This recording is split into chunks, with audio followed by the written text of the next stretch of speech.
राधा राधा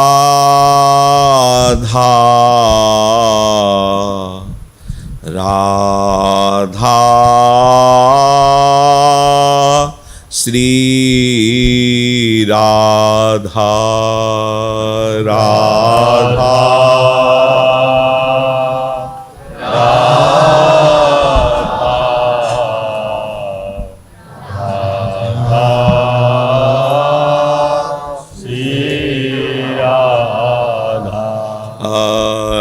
राधा राधा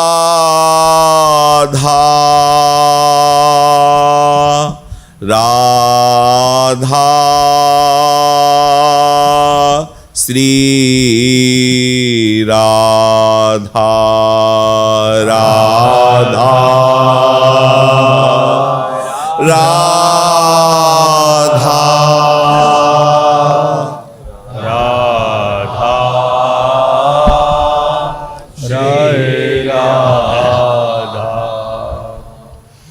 सच्चिदानंद रूपाय विश्वोत्पत्त्यादि Hathaway तापत्रय विनाशाय श्री कृष्णाय वयं नुमः। कृष्णाय वासुदेवाय हरे परमात्मने प्रणत क्लेशनाशाय गोविंदाय नमो नमः। रसघन मोहन मूर्तिम विचित्र केलि महोत्सवोल्लसितं राधा चरण विलोडित रुचिर शिखंडम हरिं वंदे। राधा चरण विलोडित रुचिर शिखंडम हरिं वंदे। श्री राधा वल्लभ लाल की जय। परम सच्चिदानंद घन आनंद मूर्ति श्री लालजू महाराज का पावन जो बाल चरित्र है, सेवक जी महाराज ने कहा प्रेम की नींव है। इतना सुंदर प्रभु का बाल रूप है और उनकी ऐसी रसमयी लीलाएं भी हैं, ऐश्वर्य भी मिश्रित है कि कोई कैसी भी उपासना वाला हो यदि इन चरित्रों का श्रवण करे तो शरीर के संबंध के जो नाना प्रकार के राग द्वेष हैं वो सब मिट जाएंगे। प्रभु की जो लीलाएं हैं महाअमृत स्वरूप हैं और बिना प्रेमानंद घन मूर्ति किशोरी जी की कृपा के कोई लालजू के चरित्रों को नहीं सुन सकता और बिना लालजू की कृपा के कोई लाडलीजू के नाम रूप की तरफ नहीं बढ़ सकता। रसघन सच्चिदानंद स्वरूप प्रभु ही दो रूपों में खेल रहे हैं, प्रिया और लाल रूप में। लाल रूप प्रकाशित और प्रियालु रूप जो है अप्रकट लालजू के हृदय का परम धन गुप्त धन है। इसीलिए लाडलीजू के चरणारविंद की रति को गुप्त रस रीति कहते हैं, क्योंकि श्री लाडलीजू का चरण आश्रय ज्यों ही मिला त्यों ही किशोरी जी के नौ किशोर रूप में आसक्ति होती है, रसिकाचार्यों की कृपा से, धाम की कृपा से। तो जो नौ किशोरी का रूप है वो प्रतिपल श्री लालजू के हृदय हार बनी हुई है और उनका जो अद्भुत विलास है वो वाणी के परे है। ना तो पुराण वेत्ता महापुरुषों ने उसको देख पाए और ना बड़े बड़े जो जीवन मुक्त महापुरुष हैं वो वहाँ पहुँच पाए। अगर उस रस का किसी ने वर्णन किया तो सहचरियों ने ही वर्णन किया जो निकुंज से पधारी हैं। पर वहां तक के लिए जो हमें भूमि चाहिए हृदय में, जो हम शरीर में आसक्त हैं, परिवार में आसक्त हैं, भोगों में आसक्त हैं, यहाँ का सुख दुख मान सम्मान सब सत्य प्रतीत हो रहा है, उसके लिए बाल चरित्र प्रेम की नींव कहत सुनत, आगे के शब्द पर ध्यान दीजिए, सब सुख की सींव। जितने त्रिभुवन में सुख हैं, वो चाहे विषय संबंधी हो या चाहे परमार्थ संबंधी हो, लालजू के बाल चरित्र का जो सुख है वो सीमा है सब सुखों की, लोक लोकांतर के सुखों की। जैसे परमार्थ का चरम सुख है ब्रह्मानंद, और भगवान शंकराचार्य ब्रह्मानंद प्रदान करने वाले आचार्य हैं, लेकिन वो भी बाल गोविंद के सखाओं के साथ जो भोग पा रहे उसका ध्यान करते हैं, चित्त उसी में जोड़ते हैं। बड़े बड़े महापुरुषों को लूट लिया बाल गोविंद ने, लूट लिया, चाहे वो रसखान जी हो, चाहे वो कोई भी हो। यहां तक कि रसिक कवियों ने तो इतना कह दिया कि ब्रज की गलियों में मत जाना, वहां एक नंगा बालक खड़ा है जो तुम्हारे चित्त रूपी वित्त को तत्काल चुरा लेगा। बहुत रसमय प्रभु के पावन चरित्र हैं। चलते हैं, जो पूर्व प्रसंग श्री गर्गाचार्य जी वसुदेव जी की प्रेरणा से पधारे और गोष्ठ में गौशाला में एकांत में रोहिणी तनय और यशोदा तनय का दर्शन करके कृतकृत्य हुए और नाम संस्कार किया। कृष्ण, वासुदेव, श्याम सुंदर ये श्री यशोदानंदन के नाम रखे, बल, राम, संकर्षण ये श्री रोहिणी तनय के नाम रखे। विशेष आनंद हुआ नंद बाबा को, पर ब्रजवासियों को नहीं हुआ, क्योंकि पता ही नहीं चल पाया। उत्सव बहुत जोर का होता नामकरण संस्कार का, पर मन दबा करके नंद बाबा ने ये बात भी दबा ली कि नामकरण संस्कार हो गया है। पर यशोदा जी से सलाह किया कि इस उत्सव की पूर्ति आगे के उत्सव में करना है, तो जो ब्रज के आचार्य थे, ब्रज के जो पुरोहित ब्राह्मण थे, उनको बुलाया गया और लाला के अन्नप्राशन की तिथि निश्चित की गई। पहली बार लाला को भोग पवाया जाएगा। अभी तक केवल मैया के अमृतमय दुग्ध से ही सेवित हैं, पोषित हैं लाल बिहारी जी।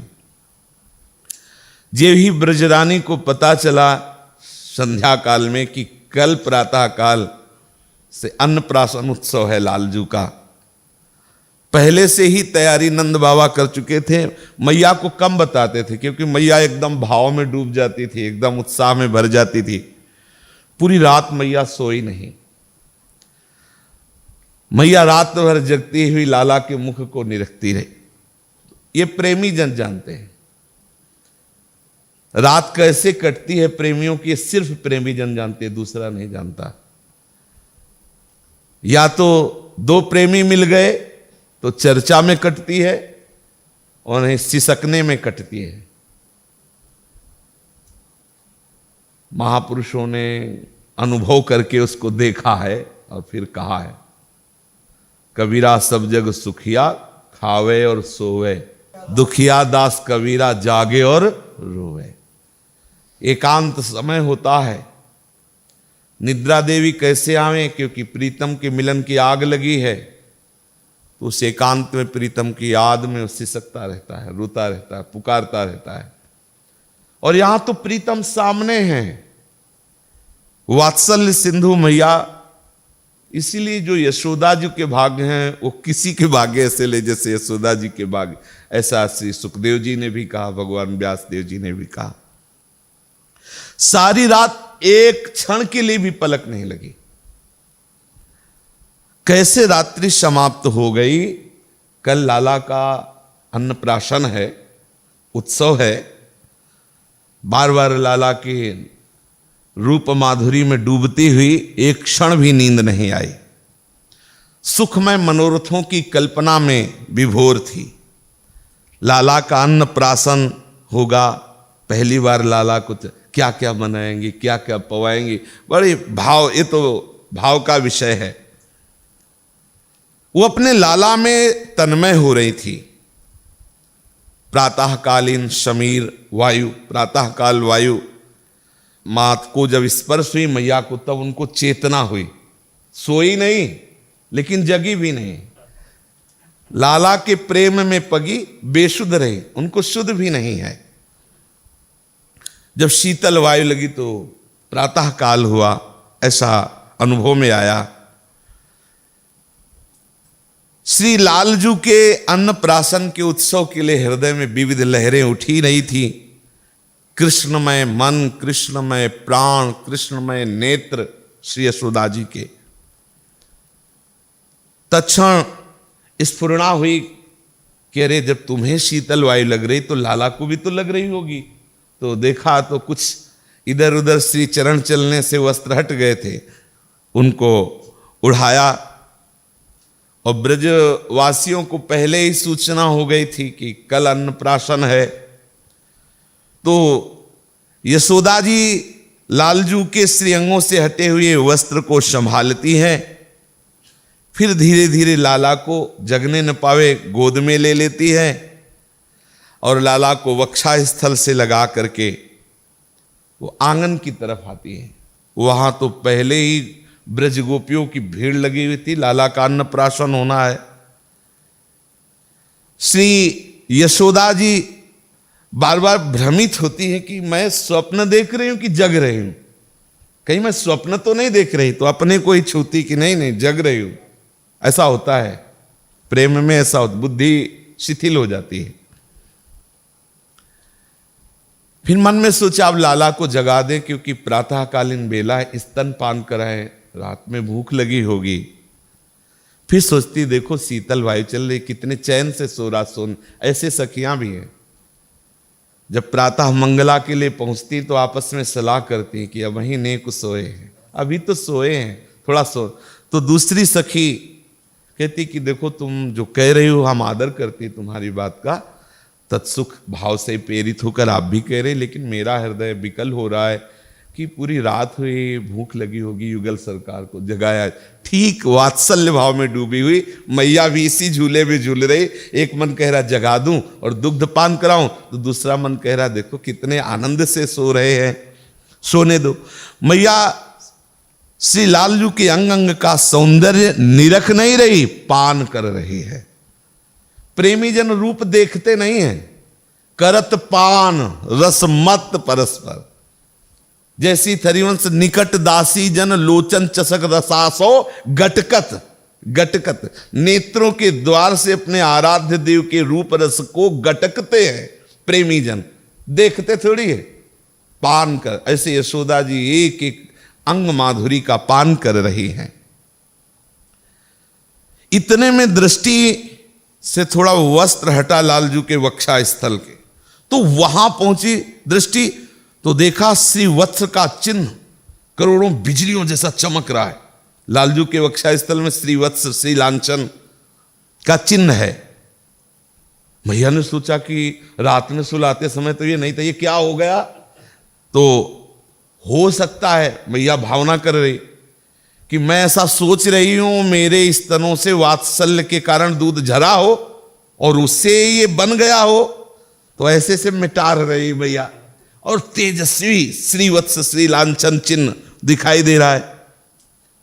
श्री चिन्ह वत्स को देख करके माता बार बार विचार करती है, अपने कपोलों पर ऐसे अंगुली रख के लाला को ली, आखिरकार यह है कौन सी बलाय है जो हमारे इतने छोटे नीलमणि के वक्षा स्थल पर प्रकाशित हो रही है। बार बार ऐसे करती है लेकिन वो मिटता नहीं है। अपने वस्त्र से फिर ऐसे मिटाने की कोशिश करती है, लेकिन कितना उसे घर्षण किया, मार्जन किया। फिर मैया को लगा कि ये चिन्ह तो किसी महापुरुष का चिन्ह है, मेरा लाला साधारण नहीं है।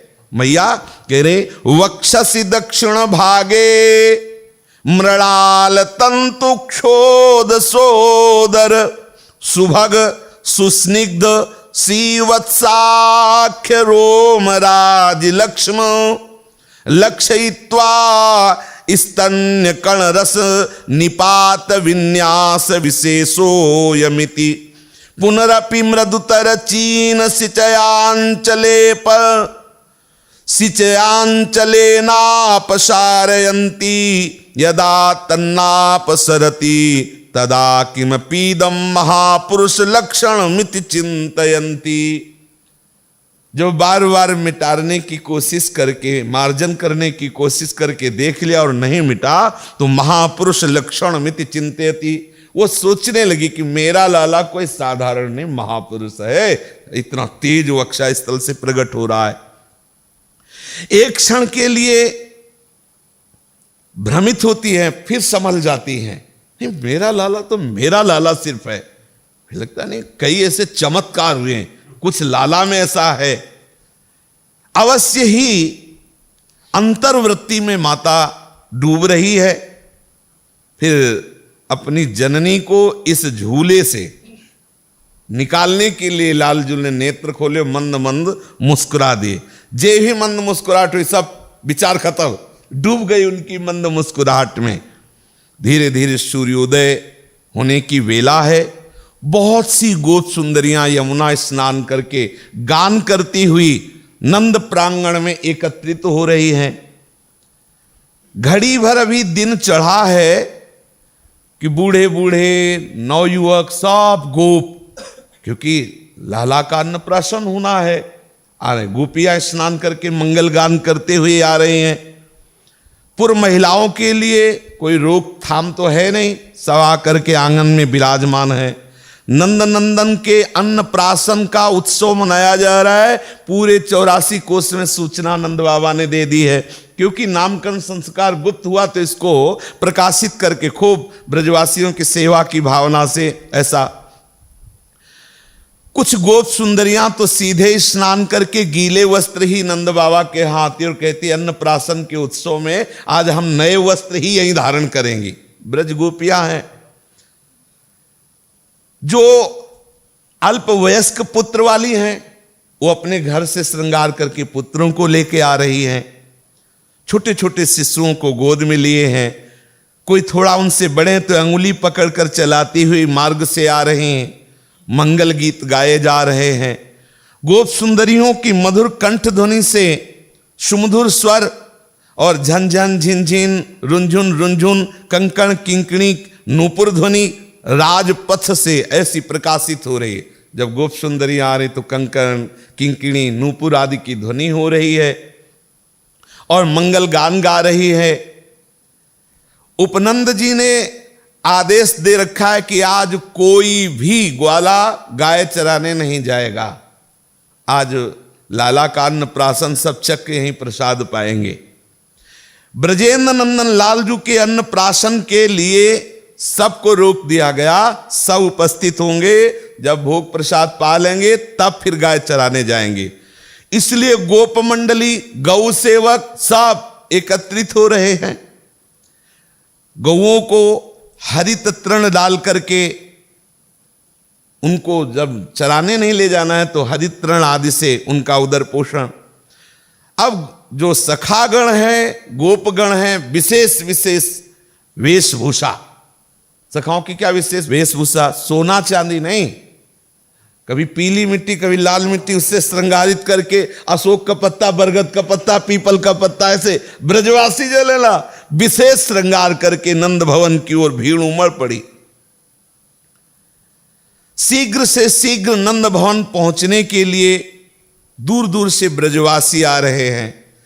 नेत्रों से आज भरकर नंद नंदन को देखेंगे। आज नंद नंदन को पाते हुए देखेंगे। पहली बार पवाया जाएगा भोग। जो ग्वाल सखागण है वो थोड़ी थोड़ी भेंट लेकर के आ रहे हैं, कोई मक्खन कोई दूध ऐसा। बाबा ने आदेश कर दिया आज गाय दूही भी नहीं जाएंगी, बछड़ों को ऐसे ही छोड़ दो। लाला का अन्नप्राशन है तो एक भी गाय नहीं दुही जाएगी, बछड़ा बछिया सब छोड़ दो, आज खुला वो दूध पिएंगे। ब्रजरानी नित्य कर्म से निवृत्त हुई। सौंदर्य निधि लाला को गोद में लेकर के आंगन में पधारी।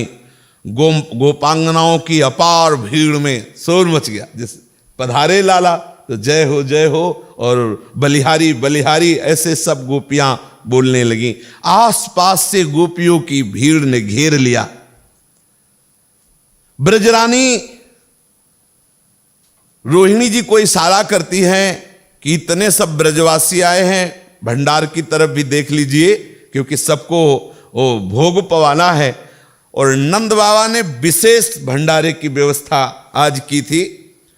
आज कान्ह करी है अन्नप्राशन, आज कान्ह करी है अन्नप्राशन। मणि कंचन के थार भराए, भांति भांति के बासन। मणि कंचन के थार भराए, भांति भांति के बासन। आजू कान्ह करी है अन्नप्राशन, आजू कान्ह करी है अन्नप्राशन। नंद घरनी ब्रज बधू बुलाई, जे सब अपनी पाती। को जवनारी करती, को घृत पक सट रस के बहुभांति। नंद घरनी ब्रज बधू बुलाई, जे सब अपनी पाती। को जवनार करती, को घृत पक षट रस के बहुभांति। बहुत प्रकार किए सब व्यंजन, अमित बरन मिष्ठान। बहुत प्रकार के सब व्यंजन, अमित बरन मिष्ठान। अति उज्ज्वल कोमल सुठि सुंदर, देखी महरी मन मान। अति उज्ज्वल कोमल सुठि सुंदर, देखी महरी मन मान। श्री बाबा ने बड़े बड़े रसोइया बुला रखे थे, ब्रजवासी और ब्रजवासिनी उनके सहयोग में थी। कोई मन दो मन थोड़ी मिठाई बननी, 84 कोस ब्रज के सब ब्रज। और गुप्त बात, बहुत से सिद्ध महात्मा जन ब्रजगोप का रूप धर करके लालजू की जूठन पाने के लिए सम्मिलित थे। बड़े बड़े देवता तरसते हैं जिस लाभ के लिए, वो प्रभु प्रकट होकर के सबको दे रहे हैं। रोहिणी जी इशारे से समझ गई, और जो उनके निजी मन में मन मिलाने वाली ब्रज गोपी जन हैं, उनको अपने साथ कर लिया। और बाबा का उत्साह तो आज चरम सीमा पर है। लाला का अन्नप्राशन उत्सव है, तो ऐसा अन्नप्राशन इतिहास में कहीं नहीं हुआ होगा जैसा नंद बाबा ने मनाया। नंद बाबा के महल से लेकर यमुना तट तक, बाबा के महल से, गोकुल से लेकर यमुना तट तक कई कुंड की पहले से रचना की गई थी। और उन कुंडों में क्या क्या भरा है, वो कुंड ऐसे लगते थे जैसे छोटी मोटी नदी हो। लाला का अन्नप्राशन है। पहली नदी, वो पहला कुंड दही का था, मतलब बहुत बड़ा सरोवर, ऐसा जैसे कोई नदी प्रवाह।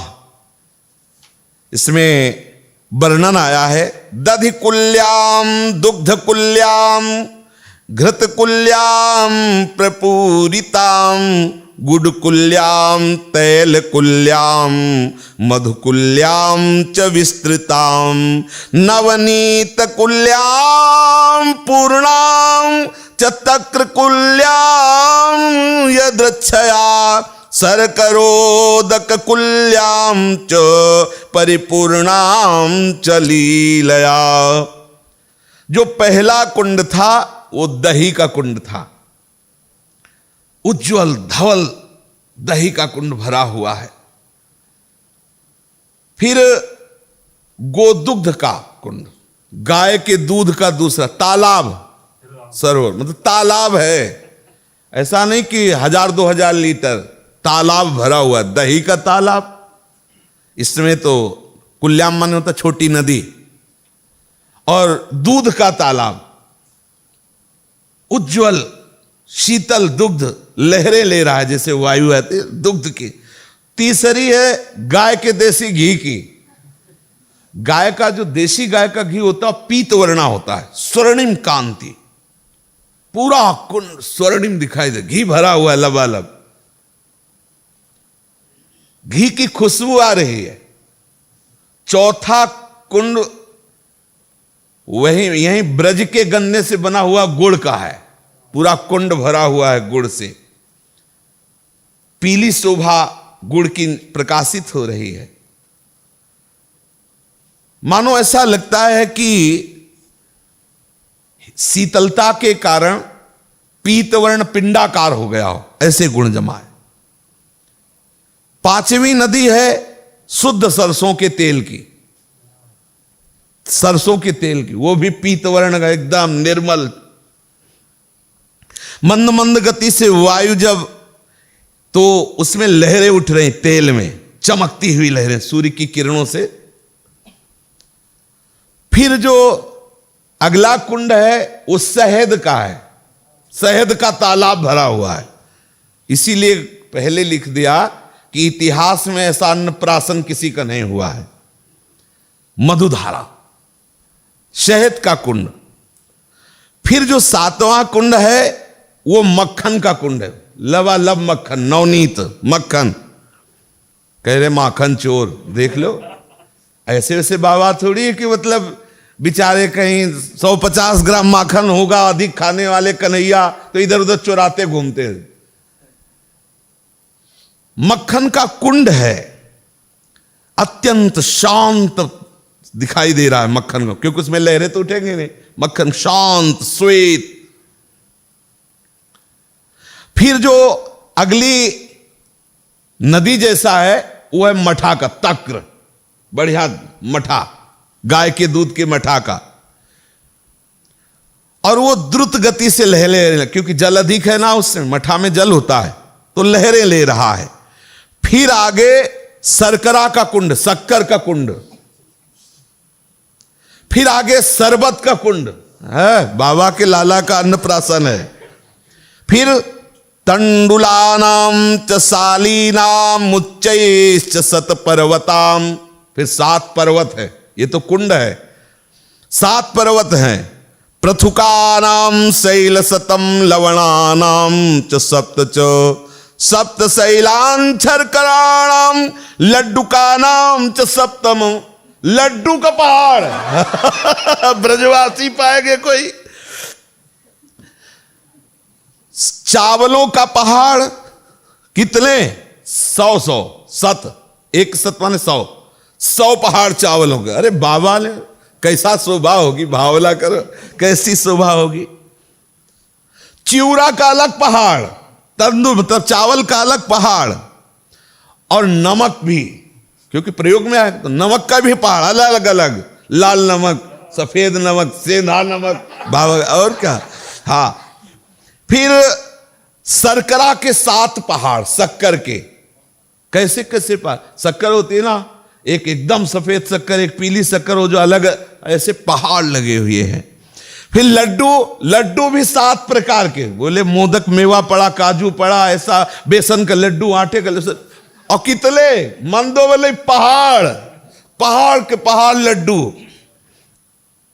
फिर परिपक्व सुमधुर फलों के 16 पहाड़, अनार का, सेव का, अंगूर का, अलग अलग पहाड़ लगे हुए हैं।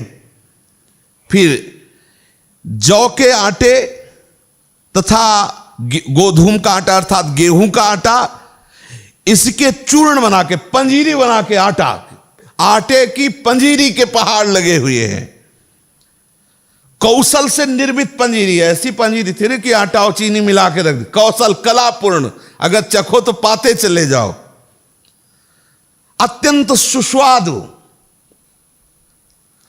पूरी कचौड़ी के पहाड़, इसमें लिखे मोदकानां च शैलम च स्वस्तिकानां च पर्वतान् कपर्दकानां अत्युच्चैः शैलान् सप्त च नारद कर्पूरादिक युक्तानां तांबूलानां च मंदिरम विस्तृतम द्वारहीनम च वासितोदक संयुतम।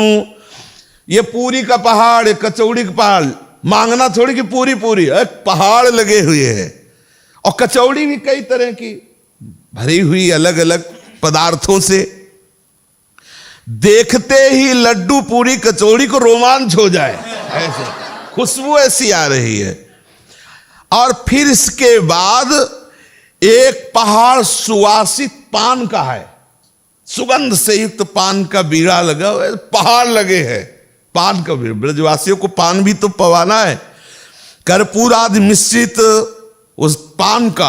और फिर चंदन, अगर, कस्तूरी, कुमकुम, इनके पहाड़ हैं। ये चंदन का पहाड़ है, कस्तूरी का पहाड़ है, तिल, ऐसे। फिर रत्न राशि के पहाड़, सुवर्ण के इतिहास में ऐसा अन्नप्राशन नहीं हुआ, पहले बता दिया, जैसा नंद बाबा कर। और इतिहास में ऐसा लाला भी नहीं होता यही अद्वितीय है। ढेर के ढेर रत्न रखे गए हैं, रंग बिरंगे सुंदर वस्त्र और आभूषणों के पहाड़, पगड़ी और अलग अलग पोशाकें, पहाड़ लगा हुआ है। जहां श्री कृष्ण चंद्र का अन्नप्राशन होगा वहां क्या वैभव का वर्णन करे। पहले ही आ चुका है कि रिद्धियां सिद्धियां दास दासियों के रूप में बाबा के आंगन में प्रवेश कर चुकी हैं। पूरे महल को बंधनवार से सजाया गया है, सुगंधित इत्र चंदन मिलाकर छिड़काव किया गया है पूरे नगर में। खुशबू ही खुशबू आ रही, खुशबू आ रही पूरे नगर में। और जितनी खुशबू, उससे ज्यादा खुशबू तो लालजू के अंगों में है। चारों ओर ऊंचे ऊंचे सघन कदली स्तंभ खड़े किए गए हैं। कदली स्तंभ यथा समान, ऐसा नहीं कि एक केला छोटा एक बड़ा, समान एकदम श्रृंगारित, बंधनवार, 9 पल्लव टंगे हुए हैं। चंदन, अगर, कस्तूरी, पुष्प राशि, विविध प्रकार के कलश ऐसे सजाकर चित्त विचित्र ढंग से रखे गए हैं। ब्राह्मणों के विराजमान होने के आसन, मधुपूरित पात्र, स्वर्ण सिंहासन, दान के लिए विविध प्रकार के और भी रत्न रखे गए हैं। ये सब व्यवस्था केवल 3 पहर में हुई है नंद बाबा की, 3 पहर में ये व्यवस्था नंद बाबा ने किया। ऐसा नहीं कि महीनों का सड़ा दही भर दिया गया हाँ, ताजा सब, और 3 पहर की व्यवस्था है। असंख्य सेवक, गोप सेवक बाबा की आज्ञा में है। आधी रात के समय से कार्य प्रारंभ हुआ था, सारी व्यवस्था बिल्कुल पूर्ण। अब रेवती नक्षत्र प्रारंभ हो चुका, शुभ योग आ गया। आज चंद्र तो मीन लग्न में अवस्थित है। ब्राह्मण कदली मंडप में पधारे और बिना विलंब किए क्रिया प्रारंभ की। शास्त्र विधि का अनुसरण करते हुए ब्रजेंद्र ब्रजरानी दोनों ही पुनः मंगल स्नान आदि करके, श्रृंगार करके श्री कृष्णचंद्र जी को फिर स्नान कराया। पूर्वाभिमुख होकर के आसन पर बैठी मैया, पास में ही नंद बाबा विराजे, गोद में श्री कृष्णचंद्र हैं। बाबा तो एक क्षण के लिए सब भूलकर समाधिस्थ हुए जा रहे हैं, इस सुख में डूबे जा रहे हैं। ब्राह्मणों ने देखी कि ये दशा कि बाबा तो समाधि में जा रहे हैं, तो श्लोक प्रारंभ कर दिया जिससे बाबा अंतर्मुख में न डूबे। ब्रजांगनाएं मंगल गान करने लगी। श्री कृष्णचंद्र की बड़ी दिव्य छवि है। ब्राह्मण भी आसक्त हो रहे हैं प्रभु को देखकर। थोड़ी थोड़ी देर में वो भी अंतर्मुख हो जाते हैं, फिर होश आता है, फिर श्लोक शुरू करते हैं। स्वस्ति वाचन, दीप प्रज्वलन, अर्घ्य स्थापन आदि क्रियाएं संपन्न कराते हैं। मानो गाढ़ समाधि में सब ब्राह्मण हो। कभी कभी वो एकदम रुक जाते हैं, लालजू की रूप माधुरी छा जाती है, फिर होश आता है, फिर मंत्र शुरू करते हैं। जैसे कोई अचिंत शक्ति उनसे करवा रही हो, अन्यथा वो करने की सामर्थ्य, जिसके सामने आनंद सिंधु विराजमान हो। शास्त्रीय कर्मकांड पूरा होते ही एक साथ दुंदुभी, ढक्का, पटह, मृदंग, मुरज, आनक, बंसी, सनहिनी, कांस्य ये वाद्य बजने लगे। उमंग में भरे बंदीजन वाद्य स्वर में अपना स्वर मिलाकर गाने लगते हैं। ब्रजांगनाएं सुमधुर कंठ से पहले ही मंगल गान गा रही थी। आकाश पथ में विद्याधरियां नृत्य करने लगी, गंधर्व गान करने लगे। विशुद्ध प्रेम रस भावित चित्त ब्रजवासी आश्चर्यचकित होकर आकाश की ओर देखते, स्वर कैसा आ रहा है, पर उन्हें वो दिखाई नहीं देते, केवल स्वर सुनाई देता है। गान नृत्य का तो अनुभव होता है पर कोई दिखाई नहीं देता। वो सोचते हैं शायद हमारे आंगन में जो गान नृत्य हो रहा है उसी की ध्वनि सुनाई दे रही हो, कोई दिखाई तो नहीं दे रहा। फिर अन्नप्राशन संस्कार संबंधी आहुति दी गई। तुमुल आनंद कोलाहल हो रहा है। ब्रजेंद्र नंदन को अब अन्नप्राशन कराना, कंचन थार में भरे हुए विविध प्रकार की भोग सामग्री सब इकट्ठा की गई है। लालजू को गोद में लिए है। घरी जानी सुत मुख जठरावन, नंद बैठे ले गोद, महर बोली बैठारी मंडली, आनंद करत बिनोद। घरी जानी सुत मुख जठरावन, नंद बैठे ले गोद, महर बोली बैठाई मंडली, आनंद करत बिनोद। कनक थार भरी खीर धरी ले, तापर घृत मधु नाई, नंद ले ले हरि मुख जुठरावत, नारी उठी सब गाई। कनक थार भरी खीर धरी ले, तापर घृत मधु नाई, नंद ले ले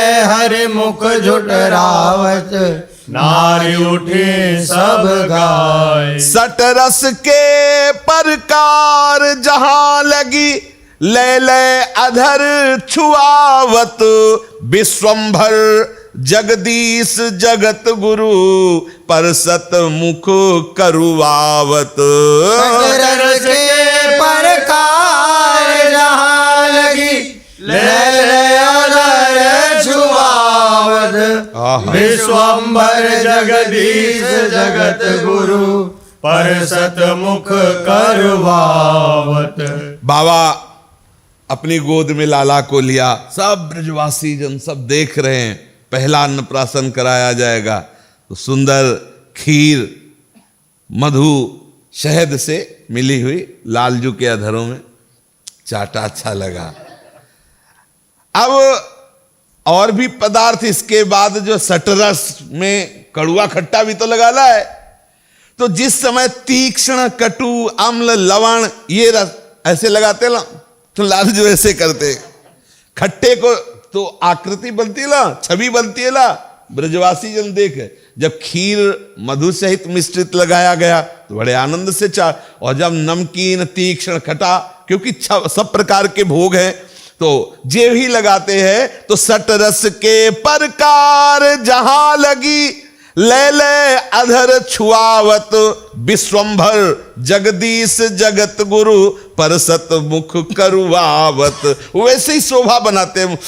जैसे बहुत खट्टा कोई पावे तो कैसा, ऐसे जैसे कड़ुआ पावे तो कैसा, ऐसी लीला करके वो मुखाकृति प्रकट करते हैं।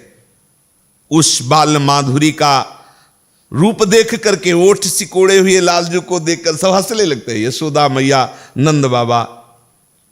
बोलो, अनंत महाप्रलय में अनंत ब्रह्मांडों का भोजन करने पर भी ओठ नहीं सिकोड़ते। ये वो है जो अनंत ब्रह्मांडों का भोजन कर जाते हैं महाप्रलय के समय, लेकिन ओठ नहीं सिकोड़ते। उसमें क्या नहीं होता, सब होता है। जितना भी है महाप्रलय में सब इन्हीं का तो आहार बनता है। विराट रूप में अर्जुन को तो यही दिखाया।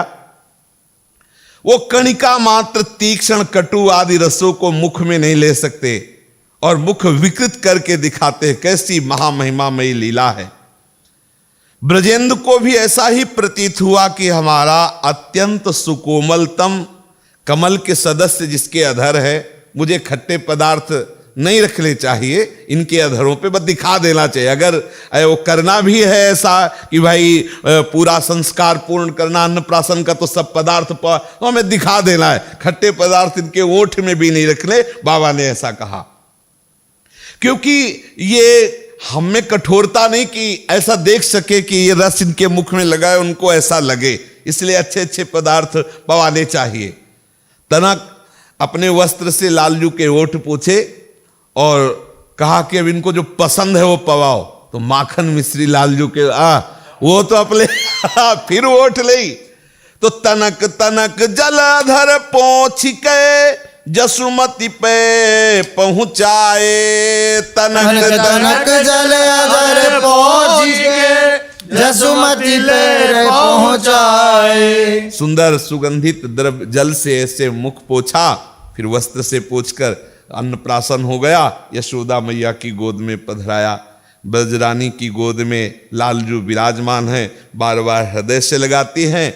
ब्रजांगनाएं व्याकुलता पूर्वक श्री लालजू को देख रही है। व्याकुलता प्रेमी जनों को कभी तृप्ति नहीं होती। जैसे देख रहे हैं तो होना चाहिए कि अब तृप्ति है, लेकिन ये कि ऐसा सुंदर मुख, अभी मैया लेकर के अंदर चली जाएगी। और जो बराबर देख रहे हैं तो ऐसा रूप है कि नेत्र कभी तृप्ति मान ही नहीं रहे हैं। तो ये प्रेम का ऐसा स्वरूप है कि तन मन के बिछुरे नहीं, चाह बढ़े दिन रैन, और कबहु संजोग न मानहि, देखे भरी भरी नयन। इसीलिए व्याकुल नेत्रों से ब्रजवासी जन, गोपी जन श्री लालजू की बाल रूप माधुरी का पान कर रहे हैं। यशोदा मैया ने गोपियों की तरफ देखा तो मानो गोपी कहे तो नहीं रही, लेकिन हृदय से मांग रही कि मैया जैसे आप लाला को लेके हृदय से लगाती हो, चुंबन करती हो, ऐसे हम सबको भी सौभाग्य मिलना चाहिए। तो मैया आज आनंद में है। आज मैया खड़ी हुई और हर गोपी की गोद में लालजू को दे रही। वो गोपी जल्दी से लालजू को हृदय में लेती, पहले चूमती है लालजू को, फिर हृदय से लगाती, फिर दूसरी गोपी छीनती है, वो देती नहीं है। मैया ने तो उदारता पूर्वक सौभाग्य दे। वो आप जिसको मिलता है ऐसा कोई चाहेगा कि वो दे दे कि भाई हो गया नेग चार अब आप लो। जो लेता है वो लगता है कि कभी हमसे दूर ना हो। हरसवंत जुवती सब ले ले, मुख चूमती उरलाए। सब गोपियां श्री लालजू को गोद में लेती हैं, हृदय से लगाती हैं और मुख चुंबन करती हैं। और बाबा एकांत में खड़े हुए देख रहे हैं कि हमारे लाला को कैसे ब्रजवासी जन प्यार करते हैं। अब फिर ब्राह्मणों को भोजन पवाने का, ब्राह्मणों को बैठाल दिया गया। जो लालजू को अन्नप्राशन कराने में 56 भोग बनाए गए थे वो सबको पवाए गए। कैसा आनंद हुआ होगा, साक्षात आनंद सिंधु का धरामृत सबको मिल रहा है। फिर दक्षिणा दी नहीं गई, ले लो, पहाड़ लगे, मतलब जो मनावे सो ले लो। इतना कि कोई ले नहीं जा सका, मतलब तुम्हें जितना ले जाना, ये नहीं कि 11 सरफी दी हो, इतना ले जाओ, जो मनावे, छूट है, पहाड़ लगे हुए, जो मनावे सो ले जाओ, कोई प्रतिबंध नहीं है, जो मनावे सो ले जाओ। बहुतों ने तो जितना मनाया, घी भरा, बहुतों जो मनाया, रत्न वस्त्र आभूषण सब आनंदोन्मत्त है। लेकिन ब्रजवासी गोपजन तो वहां लेने की सुधि नहीं है, वो तो बस लाला के आनंद में डूबे हुए हैं। और जो गोपगण हैं, सखागण, तो जब देखा कि ब्राह्मण गण लेके चले गए, कोई लेने वाला नहीं, तो आपस में मंडली उतर पड़ी उन कुंडों में। दूध के दही के कुंड आपस में खेल रहे उससे। इशारा भी किया है महाप्रभु ने आनंदाज नंद के द्वार में, जय श्री हरिवंश अजीरवर बेथुन दधिमद दूध हरत के खार माने झील जैसे, बड़े बड़े गड्ढे जैसे, बड़े बड़े तालाब। लेकिन जब लाडली जू का उत्सव मनाते हैं ना, तो बोले दुग्ध दध छिरकत, क्योंकि सुकुमारी है, सब कूद रहे उसी में, दूध एक दूसरे को डुबो रहे। लेकिन जब लाडली जू का वर्णन आता है ना, तो जय श्री हरिवंश दुग्ध दध छिरकत मध्य हरिद्रा गार चलो वृषभानु गोप के द्वार। तो यहां बड़े बड़े जो सरोवर है, बड़े बड़े जो नदियों के जैसे घी दूध सब, सब सखा, तो 100 200 500 नहीं, गिने नहीं जा सकते। हरि के प्यारे सखा है ब्रजवासी खूब खेल रहे हैं, कूद कूद कर स्नान कर रहे हैं। ब्रजराज आनंदित हो रहे हैं, बाबा देख के आनंदित हो रहे हैं। ब्रजेंद्र नंदन का ये जो जन्मोत्सव हुआ था, ऐसा ही दूध दही का उसमें भी उत्साह पूर्वक गोप दुग्ध दही की धारा में ऐसे ही खेल रहे थे जैसे आज अन्नप्राशन के समय। अतिथियों को भी, जो आए हुए अतिथि थे, उनको भी भोग पवाया गया। महेर गोप सब ही मिल बैठे, पनवारे परसाए, भोजन करत अधिक रुचि उपजी, जो जाके मन भाए। मेहर गोप सब ही मिल बैठे, पनवारे परसाए, भोजन करत अधिक रुचि उपजी, जो जाके मन भाए। अब समस्त ब्रजवासी जनों के बीच में नंद बाबा बैठे और सब ब्रजवासी जन पा रहे हैं। जिसकी जो जो रुचि है सब भाव विभोर होकर के प्रसाद पा रहे हैं। अब कुबेर जी ने विचार किया कि अन्नप्राशन उत्सव हुआ और सब तो हमको भी सम्मिलित होना चाहिए। तो कुबेर जी ये सब लीला देख रहे थे, तो उनको संकोच लगा कि त्रिभुवन के धनाध्यक्ष है और मेरे स्वामी का उत्सव हो रहा है, हमें क्या भेंट देनी चाहिए। तो उन्होंने आदेश किया, जैसे पानी नहीं बरसता ऐसे रत्न आभूषण स्वर्ण की वर्षा करवा दी कुबेर जी ने। कुबेर जी ने संपूर्ण गोकुल में रत्नों की, स्वर्ण की, आभूषणों की वर्षा करा दी, जैसे पानी नहीं गिरता। और फिर दर्शन लालजू के करके आकाश मार्ग से ही वो कृतार्थ हुए, क्योंकि श्री कृष्णचंद्र का अन्नप्राशन उत्सव इन्होंने दर्शन किया तो भेंट में ऐसी वर्षा की। एक भी ब्रजवासी ने कुछ नहीं उठाया। देखो कैसे कृष्ण प्रेमी होते हैं। वर्षा हुई स्वर्ण की, रत्नों की, आभूषणों की, लेकिन जैसे कंकड़ पत्थर नहीं पड़े रहते और अपने लोग नहीं देखते, ऐसे ही समलोष्टास्म कांचना की स्थिति से भी बढ़े हुए ये महापुरुष है। ये प्रेमी जन कोई ऐसे थोड़े, जैसे श्रीमद् भगवत गीता में भगवान ने कहा, जो जीवन मुक्त महापुरुष होते हैं कैसे, समलोष्टास्म कांचना, उनके लिए पत्थर का टुकड़ा, माटी का ढेला और स्वर्ण की थपिया बराबर है। ये ब्रजवासी जन है, इनके लिए ये कुबेर की जो स्वर्ण वर्षा है ये सब बेकार है। एक भी ब्रजवासी ने कि अरे भाई मिल गया चलो उठा ले, यहां 10 रुपया में झुक जाएंगे। और वह स्वर्ण राशि, रत्नाभूषण वर्षा हो रही, क्योंकि सबके नेत्रों और मन में नीलमणि बसे है। ये इंद्र नीलमणि श्याम मनोहर के आशिक हैं, स्वर्ण के और रत्नाभूषणों के आशिक नहीं हैं। त्रिमु, और कितनी देर वर्षा हुई, सेकंड 2 सेकंड नहीं। त्रिमुहूर्तम कुबेरश्च श्री कृष्ण प्रीतये मुदा, चकार स्वर्ण वृष्ट्याच परिपूर्णम च गोकुलम। 3 मुहूर्त तक अनवरत स्वर्ण वर्षा होती रही, झर झर झर झर सब बरस रहे, पर किसी भी ब्रजवासी ने आदर नहीं किया, ल कुबेर का, ल कुबेर की संपत्ति का। भगवत ऋषि जी कहते, भूत भविष्य लोक 14 में भय होए हरि प्यारे, 300 व्यवहार हमारो अभिमान इनते न्यारे। वैभव ऐश्वर्य संपन्नों से प्रेमी जनों का कोई संबंध नहीं होता। कुबेर यद्यप परम भक्त भगवान की ही सेवा में लगे, लेकिन किसी ने ऐसा थोड़ी जय हो कुबेर। आश्चर्य है इन भगवत प्रेमी ब्रजवासियों की निष्ठा। शास्त्र कहता है कि किसी भी ब्रजवासी ने आदर नहीं किया, ना कुबेर की वर्षा का, जो कुबेर ने स्वर्ण वर्षा की। जिन ब्रजवासियों के सामने ब्रजेंद्र नंदन लाल जो है, उनके लिए ये स्वर्ण राशि का मूल्य ही क्या, तुच्छाति तुच्छ है उनके लिए। ऐश्वर्य ज्ञान विहीन विशुद्ध प्रेम के आस्वादन में ब्रज गोप सुंदरियां तन्मय हैं, उनके लिए इन विषयों का अनुसंधान ही नहीं, मतलब दिमाग में ही नहीं कि ये कोई कीमती चीज है। ये सब आत्माओं के आत्मा श्री लालजू, सब प्रियों के भी प्रीतम श्री लालजू हैं। इनसे जो प्रेम करते हैं उनकी कैसी ऊंची अवस्था होती है। श्री लालजू समस्त आत्माओं की आत्मा है, प्राणों के प्राण हैं।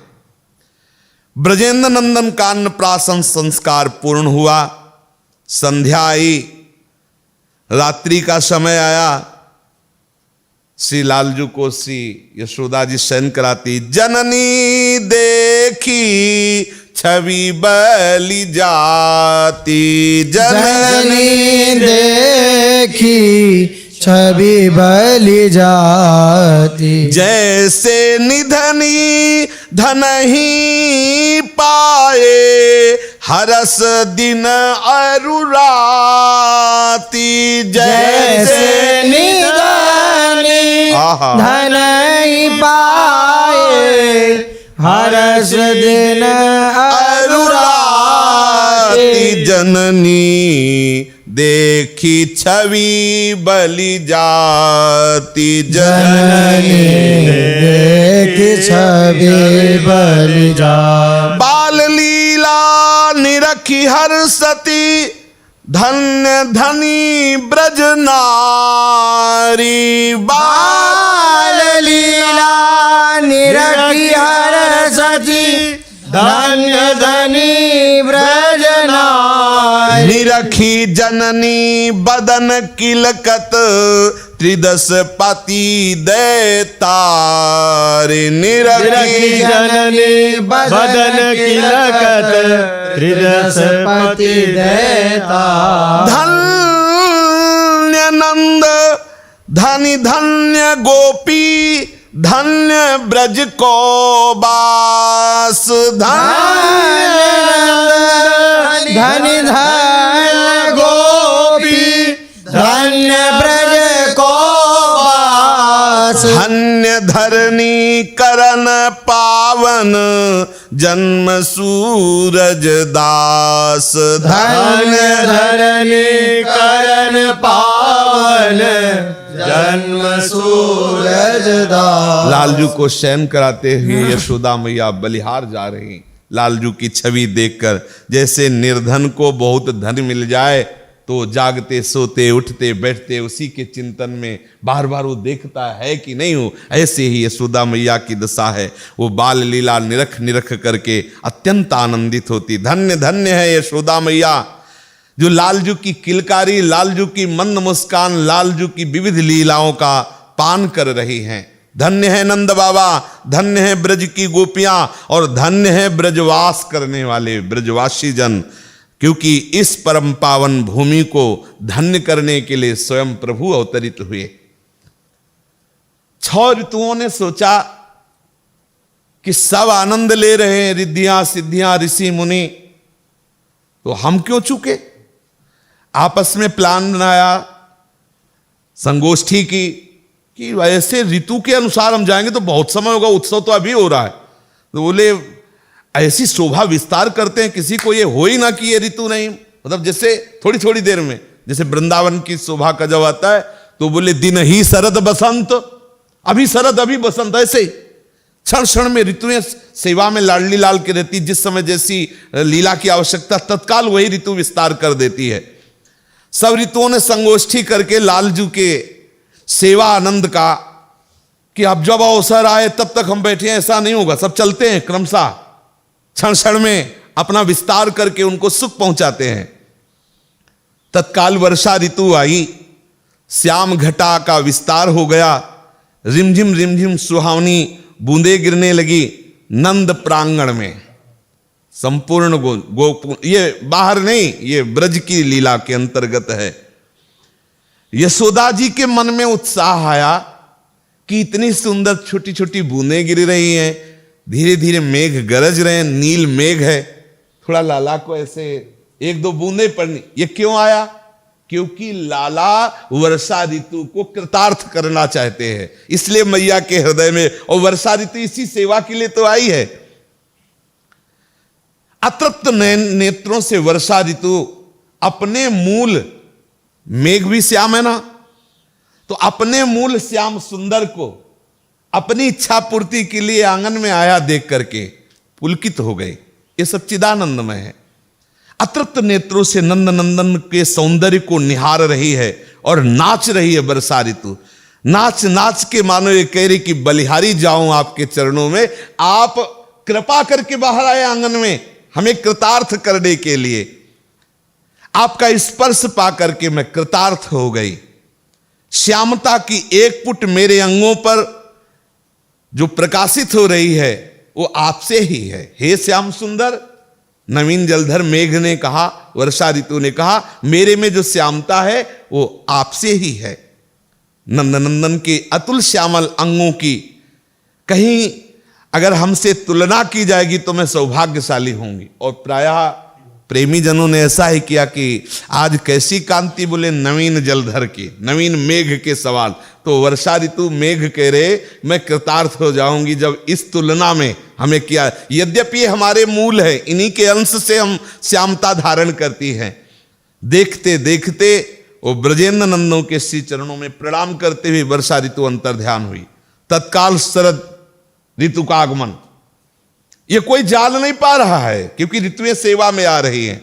शरद सुंदरी पधारी, राशि राशि विकसित पद्मों की ओट से झांक झांक कर मानो देख रही हो कि ब्रजपुर और ब्रजेंद्र नंदन कैसे हैं। शरद ऋतु नंद प्रसाद के दक्षिण पार्श्ववर्ती सुरम्य सरोवर के प्रस्फुटित कमलों में छिपकर बैठी हुई वो नंद भवन की शोभा निहार रही। शरद ऋतु हठात मैया के हृदय में आता है कि ये जो शोभा प्रकाशित हुई, मेरा लाला भी देखे। तो महल के बाहर निकलती है।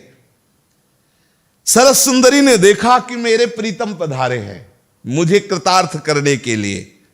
तो देखा कि इतना सुंदर कमल, नील कमल मुख की कांति, मुख कमल।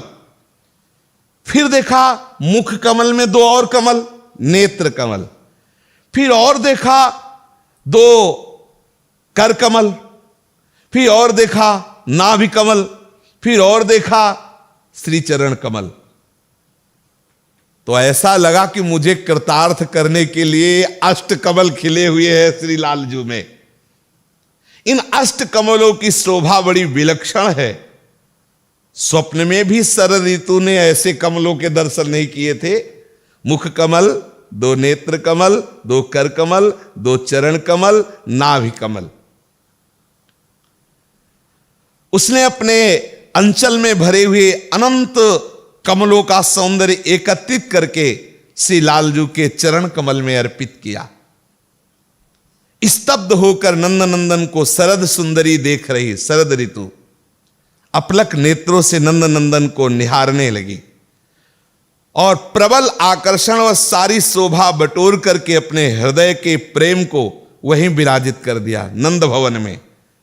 भाव कि वर्षा ऋतु चरणों में समर्पित है, शरद ऋतु समर्पित है कि जब हुक्म हो, जब आदेश हो, हम तुम्हारे आंगन में ही है, कहीं बाहर नहीं है। जैसी इच्छा करोगे उसी समय सेवा में।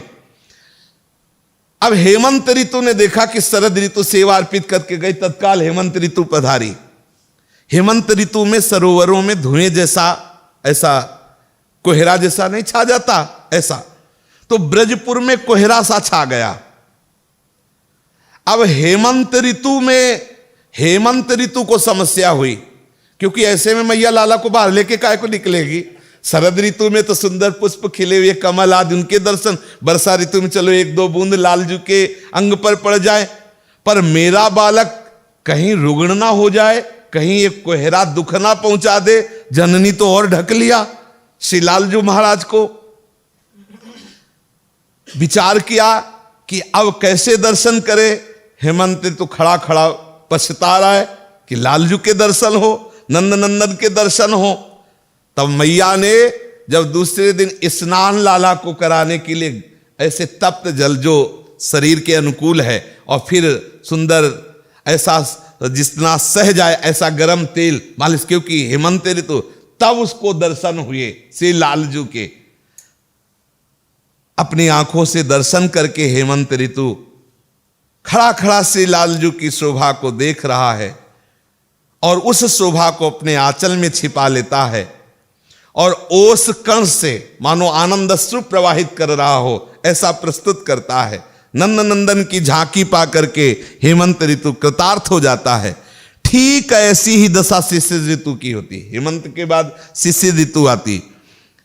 हेमंत की भांति वो भी ब्रजेंद्र नंदन को निहारने के लिए अब अंदर ही अंदर अप्रसन्न हो रहा, क्योंकि जब ठंडी बढ़ेगी तो लाला को और ढका जाएगा, सुरक्षित रखा जाएगा। रात्रि भर इंतजार करता रहा लेकिन झलक नहीं हुई। जब यशोदानंदन के आदर्शन की पीड़ा उसके हृदय में और बढ़ी, तब लालजू ने अवसर बनाया। क्या सुंदर सूर्य की धूप की किरण आई आंगन में। मैया ने कहा ऐसी ठंडी में थोड़ी देर लाला को धूप, तो लाला को बाहर लेकर जब निकली तो ये शिशिर ऋतु भी कृतार्थ हुई लाला के दर्शन करके, और समस्त शीतलता सहित श्री लालजू के चरणों में समर्पित हुई कि जब आपकी आज्ञा होगी तब हम सेवा में हैं। तत्काल ही शिशिर ऋतु के जाते ही आम्र मंजरियां खिलने लगी, पल्लों पर कोकिला बैठ करके कुहकने लगी। बसंत ऋतु का आगमन, शीतल मंद सुगंध वायु का संचार हुआ। मणिमय प्रांगण में श्री कृष्णचंद्र को गोद में लेकर के बैठ गए आके भैया। सुगंधित वायु चल रही है, मोर कुहक रहे हैं, कोयला कुहक रही है, सुंदर सुंदर आम्र बौर से सुगंध आ रही है। भैया को बहुत अच्छा लगा। फिर लाला को दिखाने के लिए बासंती शोभा फैली हुई है। नीलांबर धारण किए हुए गौर लाला और पीतांबर धारण किए हुए श्याम लाला, दोनों को शोभा बासंती शोभा। जो सौभाग्य बसंत को मिला वो सौभाग्य किसी ऋतु को नहीं मिला, क्योंकि बसंत इतना सुहावना होता है ना कि हर लता की तरफ मैया घूम घूम करके बसंत अपने आप को कृतार्थ। इसलिए सदा बसंत रहत वृंदावन, सदा बसंत रहत वृंदावन। ब्रज सुंदरियां ब्रजरानी से कह रही, तुम जो मनावत सोई दिन आयो, तुम जो मनावत सोई दिन आयो। अपनो बोल करो किन जसुमती, लाल घुटुरु वन धायो।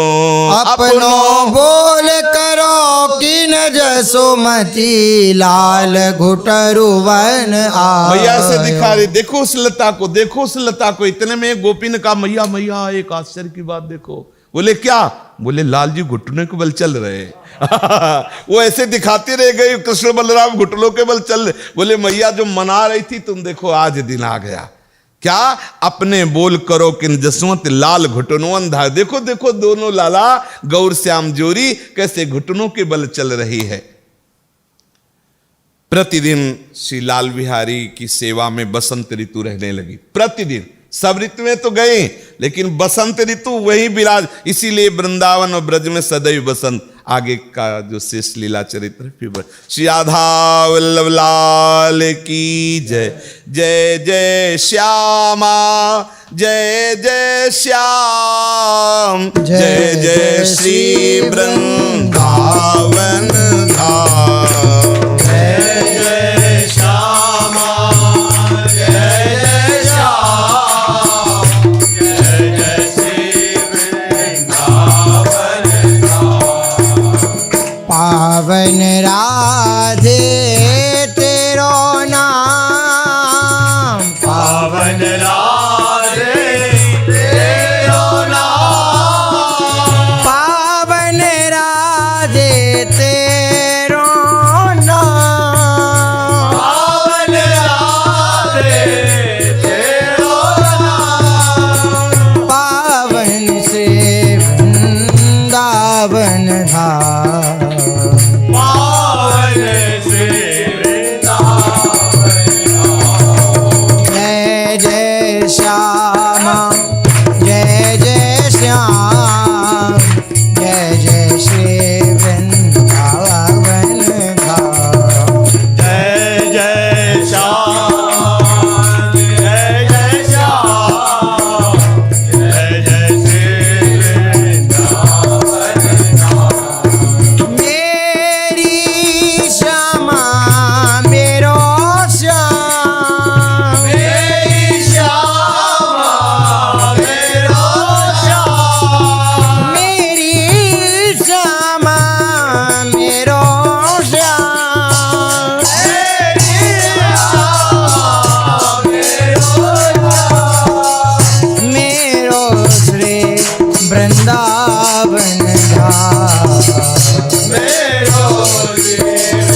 नवनिवृत्त कुंज विलास श्री राधा की महाप्रभु श्री हरिवंश चंद्र महाराज की श्री सेवक जू महाराज की समस्त सहचरी वृंद की श्री वृंदावन धाम की श्री यमुना रस रानी की समस्त संत हरि भक्तन की श्री सद्गुरुदेव भगवान की